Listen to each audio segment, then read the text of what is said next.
నమస్తే ఫ్రెండ్స్, మా పొలంలో రాళ్ళు అయితే ఏరుతున్నాము. మా బండే మా పొలంలో ఏరుతుంది. చూడండి, ఈ మధ్య అంతా డోజర్ వేసేదంతా అయిపోయింది. ఇప్పుడు రాళ్ళు ఏరడం మొదలు పెట్టామన్నమాట. ఆల్రెడీ ఒక కాయ ఏరేసాము. ఇప్పటికి ఇంకా దాదాపు అంటే ఇంకా 2 కాయలు ఉన్నాయి. ఈరోజైతే కొంతవరకు అయిపోతుంది. కానీ నెక్స్ట్ మళ్ళా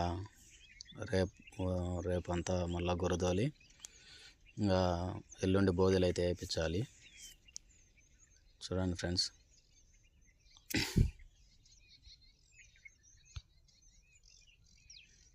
ఇదంతా రాళ్ళ మిషన్ డోజర్ అన్నీ మాయే కాబట్టి కొంచెం వర్క్ అయితే స్పీడ్గా జరిగింది. పర్లేదు ఇప్పటికైతే. ఇది ఫ్రెండ్స్ మా రాళ్ళ మిషన్.